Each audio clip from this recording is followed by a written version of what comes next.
Hello, everyone, and welcome to another edition of Pollocks Points. I'm Jasmine Pollock, the host of Jasmine First Impression Sports Talk, which airs every Monday at 9 p.m. Eastern. If you'd like to be a guest on my show and see past episodes of my show, you can go to my website at jasmineonsports.com. I have three big takeaways for you guys today, and the biggest one, obviously, is Tua Tagovailoa's concussion controversy. Now, this has been the biggest topic going around sports this past week.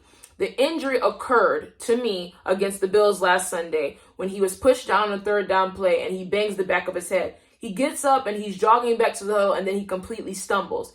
He is taken back to the locker room where he is pronounced to have a back injury, which obviously did not look like a back injury, but we're going to leave it at that. He ends up coming back to play for the second half, and the Dolphins end up pulling off the upset against their division rivals, the Buffalo Bills. Fast forward to the game against the Bengals last Thursday.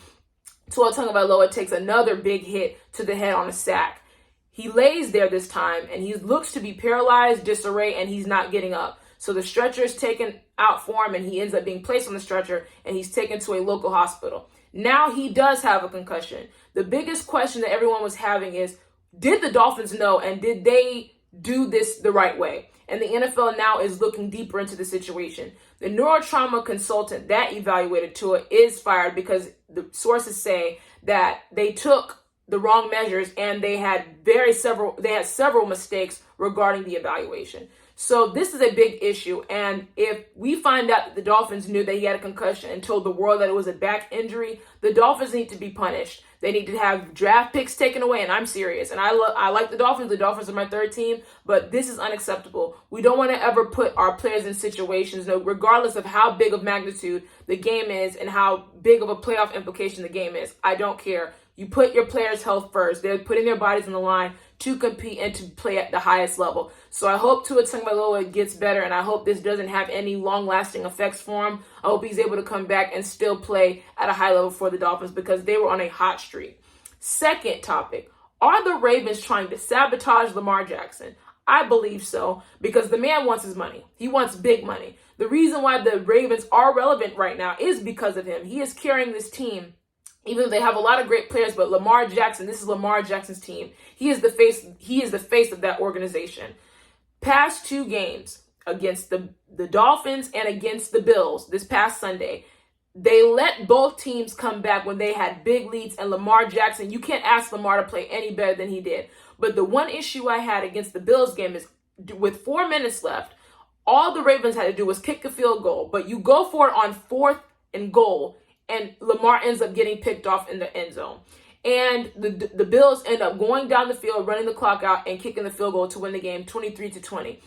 If I'm Lamar Jackson, I'm looking at this, I'm done with the Ravens. The defense, I have never seen a Ravens defense look as bad as they do currently. You've never seen a Ravens defense look this bad, and they need to get that fixed immediately. There's no way the offense is high-flying and Lamar Jackson's putting up big numbers every week for them to be losing leads like that. So, yes, I do believe the Ravens are trying to sabotage Lamar Jackson. Third and final topic of the day. Can Jimmy G deliver the 49ers to the Super Bowl? The answer is no. This is not even Jimmy G's team. This is Deebo Samuel's team. This is their defense's team, but mainly Deebo Samuel. He makes that offense go. He makes everybody miss. He's one of my favorite players in the league currently.